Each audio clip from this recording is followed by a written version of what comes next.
బాగున్నది, అందరు పోయి చూడండి. సాంగ్స్ కూడా ఉన్నాయి సినిమాలో, 2 ఉన్నాయి, సూపర్ ఉన్నాయి. మొత్తం ఉన్నది హీరో ఉండాలి కదా.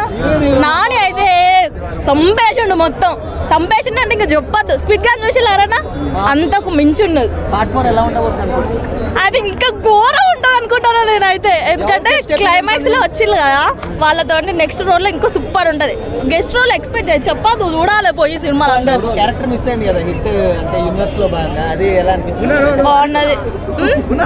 చెప్పు తొందర క్వశ్చన్ సంపేషుడు మొత్తం. ఎట్లా తెలుసా, పుష్పటులో రప్ప రప్ప రప్ప అంటాడు చూడు, అంతకు మించి చంపేసిండు. ఒక్కొక్కరిని నరికి చంపేసిండు. మస్తు నచ్చింది నాకైతే.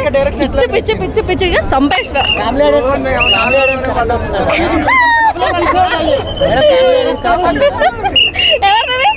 నెక్స్ట్ లెవెల్ యాక్టింగ్ అన్న.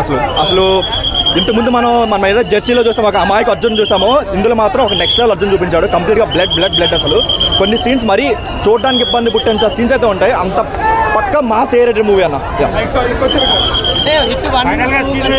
లేదు హిట్ 1, 2 కంపేర్ చేసుకుంటే అంత గ్రిప్పింగ్ అయితే లేదు. ఓన్లీ ఫస్ట్ హాఫ్ వరకు ఇన్వెస్ట్ చేస్తుంది, సెకండ్ హాఫ్ సర్వైవల్ థ్రిల్లర్ ఉంది.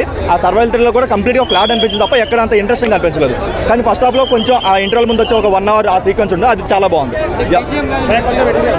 బీజిఎం కూడా చాలా బాగుంది అన్న. సో వాళ్ళు ఏదైతే మనకి చెప్పారో, ఫస్ట్ హాఫ్ మొత్తం ఇన్వెస్టిగేషన్, సెకండ్ హాఫ్ మొత్తం సర్వైవల్ ఉంటుందని చెప్పారో, సో అదే జనరల్ తీసుకొని దానికి స్టిక్ అయ్యి బాగా తీసుకున్నారు. సో ఆడియన్స్లో ఒక రైట్ ఎక్స్పెక్టేషన్స్ పెట్టి చేశారు కాబట్టి మేబీ అందరికీ నచ్చే ఛాన్స్ ఉంటుంది. లేదు హిట్ 1, హిట్ 2 ఎలా అయితే మనకి గ్రిప్పింగ్గా ఉంటుందో అది ఎక్స్పెక్ట్ చేస్తే మాత్రం డిసప్పాయింట్ అవుతారు. అండ్ ఇంకొకటి, నాని గారి గురించి ఏదైతే మనం వేరే ఎక్స్పెక్ట్ చేస్తామో అందులో ఏ ఒక్క ఎలిమెంట్ కూడా ఉండదు. ఒక సరికొత్త నాని అయితే సినిమాలో చూస్తాం. ఒక బాగా తన యాక్టింగ్ వాజ్గా నెక్స్ట్ లెవెల్ చేస్తాడు. చింపి